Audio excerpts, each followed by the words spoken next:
Hi hello friends, എല്ലാ കൂട്ടുകാർക്കും ചെമ്പനീർ പൂവിന്റെ പുതിയ റിവ്യൂയിലേക്ക് സ്വാഗതം.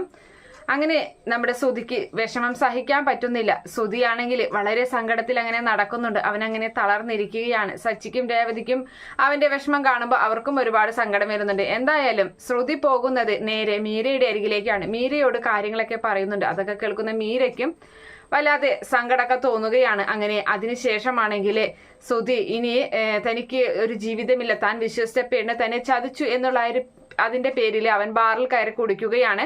അപ്പൊ അവിടെ അവന്റെ കൂട്ടുകാരനുണ്ടായിരിക്കും. അപ്പൊ അങ്ങനെ സുധി അധികം കുടിക്കാത്ത ഒരാളായതിനാൽ കുടിക്കുമ്പോഴേക്കും പെട്ടെന്ന് ഫിറ്റാവുകയും അവനെ അവിടെ നിന്നും പിടിച്ചുകൊണ്ടുവരികയും ചെയ്യുകയാണ്. അങ്ങനെ ആ സമയത്താണ് ട്രാഫിക് പോലീസ് അവനെ പിടികൂടുന്നത്. അവരെ വണ്ടി നിർത്താൻ ആവശ്യപ്പെടുന്നുണ്ട്.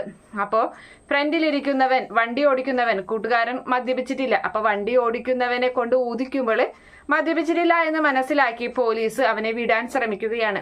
പോലീസ് നമ്മുടെ ദേവുവിനെ സ്നേഹിക്കുന്ന സച്ചിയുമായിട്ട് പ്രശ്നമുണ്ടാക്കുന്ന ആ പോലീസുകാരനാണ്.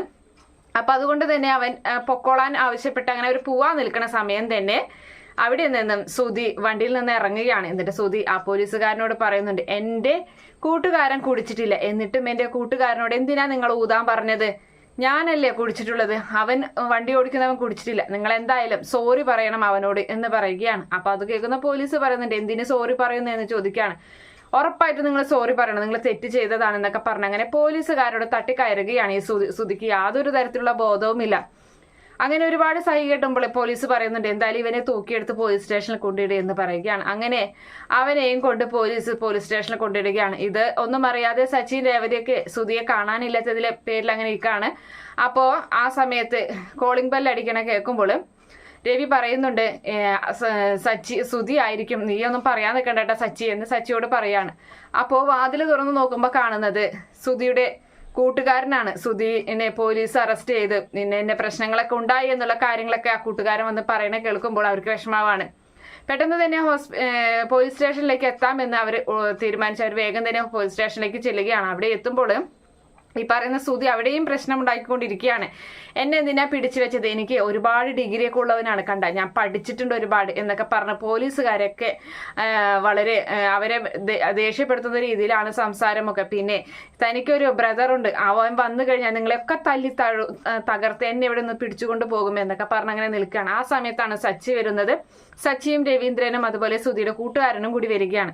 അങ്ങനെ ആ സമയത്ത് ഇതാണ് എൻ്റെ സഹോദരൻ ഞാൻ പറഞ്ഞത് എന്ന് പറയുന്നുണ്ട്. അപ്പോൾ ആ പോലീസ് അവിടേക്ക് വന്നിട്ട് പറഞ്ഞു, ഓ നിങ്ങളുടെ ബ്രദർ ആയിരുന്നല്ലേ, വെറുതെ അല്ല, ഒരു കുടുംബം മൊത്തം ഇങ്ങനെയാണോ എന്നൊക്കെ ചോദിച്ചങ്ങനെ നിൽക്കുന്നുണ്ട്. അപ്പോൾ രവി കരഞ്ഞുകൊണ്ട് പറയുകയാണ്, എൻ്റെ മക്കളെ വിടണം, അവനെ അങ്ങനെ കുടിച്ച് ശീലമില്ലാത്തത് കൊണ്ടാണ് പെട്ടെന്ന് അവൻ ഇങ്ങനെ ആയത്, ബോധമില്ലാതെ പറയുന്നതല്ല സാറേ ഞാൻ അത് കാര്യമാക്കണ്ട, അവനെ വിട് എന്നൊക്കെ പറഞ്ഞങ്ങനെ ഒരുപാട് കെഞ്ചി പറയുന്നുണ്ട്. അപ്പോൾ വിടാൻ പറ്റില്ല എന്ന് തന്നെയാണ് ആ പോലീസ് പറയുന്നത്. അപ്പൊ SI വരട്ടെ, എന്തായാലും SIയോട് ഞാൻ സംസാരിച്ചോളാം എന്ന് പറഞ്ഞ് നമ്മുടെ സച്ചി ദേഷ്യപ്പെടണ കാണുമ്പോൾ സച്ചിയെ പുറത്താക്കുകയാണ്. അച്ഛൻ പറയുന്നുണ്ട് സച്ചിയോട്, നീ പുറത്തിറങ്ങി നിൽക്ക്, നീ ഇവിടെ നിന്നാൽ ശരിയാവില്ല എന്ന് പറഞ്ഞ് പുറത്താക്കുകയാണ്. എന്തായാലും SI വന്ന് കാണുമ്പോൾ SI പറയുന്നുണ്ട്, അത് ബോധമില്ലാതെയല്ലേ, ഒരു അച്ഛന്റെ വേദന ആളുടെ കണ്ണിൽ കാണാം, അതുകൊണ്ട് അവനെ വെറുതെ വിടാൻ ആവശ്യപ്പെടുകയും സുധിയെ വെറുതെ വിടുകയും ചെയ്യുകയാണ്. അങ്ങനെ സുധി വീട്ടിലെത്തിയിട്ടും ഇത് തന്നെയാണ് പറയുന്നത്, ഞാൻ എന്തുകൊണ്ടാണെന്നറിയോ കുടിച്ചത്, എൻ്റെ ഭാര്യ എന്നോട് നുണ പറഞ്ഞു. അതുപോലെ തന്നെ അവിടെ ചന്ദ്രയില്ല, ചന്ദ്ര ഭാമയുടെ വീട്ടിൽ പോയിരിക്കുകയാണ്. എൻ്റെ അമ്മ എന്തുകൊണ്ടാണ് ഈ വീട് വിട്ടു പോയതെന്നറിയോ, എൻ്റെ അമ്മ പോയത് എൻ്റെ ഭാര്യ നുണ പറഞ്ഞു, ഇതെന്നെ പറഞ്ഞുകൊണ്ടിരിക്കുകയാണ് കേട്ടോ. അങ്ങനെ ഒരു വിധത്തില് സച്ചി റൂമിൽ അവനെ കൊണ്ട് കിടത്തുകയും അവനോട് ഉറങ്ങാൻ ആവശ്യപ്പെടുകയും ചെയ്യുന്നുണ്ട്. എന്തായാലും നമ്മുടെ ശ്രുതി ആണെങ്കിൽ ഭക്ഷണമൊക്കെ ഒന്നും കഴിക്കാതെ അങ്ങനെ ഇരിക്കുകയാണ്. എനിക്ക് ഭക്ഷണമൊന്നും വേണ്ട എന്ന് പറഞ്ഞ് നിൽക്കുന്നുണ്ട്. അപ്പോൾ നീ ഭക്ഷണം കഴിക്കാതിരുന്നിട്ട് എന്താ കാര്യം, നിന്റെ ശ്രുതിയൊക്കെ നല്ല രീതിയിൽ ഭക്ഷണം കഴിച്ചിട്ടുണ്ടാകും, അവന്റെ അമ്മ അവന് ഭക്ഷണമൊക്കെ കൊടുത്തിട്ട് കാണും, നീ ഭക്ഷണം കഴിക്കുക എന്ന് മീര ആവശ്യപ്പെടുന്നുണ്ട്. എന്തായാലും വേണ്ട എന്നൊക്കെ പറഞ്ഞ് അങ്ങനെ ഇരിക്കുകയാണ്. അങ്ങനെയൊക്കെ ഒരു ഭാഗമാണ് എന്തായാലും കാണാൻ പോകുന്നത്. കാത്തിരുന്ന് കാണാം. ഇനി എന്തായാലും അടുത്ത ഭാഗം അടുത്ത റിവ്യൂവിൽ പറയാം. ഈ റിവ്യൂ ഇഷ്ടപ്പെടുകയാണെങ്കിൽ ഈ ചാനൽ ഒന്ന് സബ്സ്ക്രൈബ് ചെയ്ത് സപ്പോർട്ട് ചെയ്യാം. Okay friends, by, thank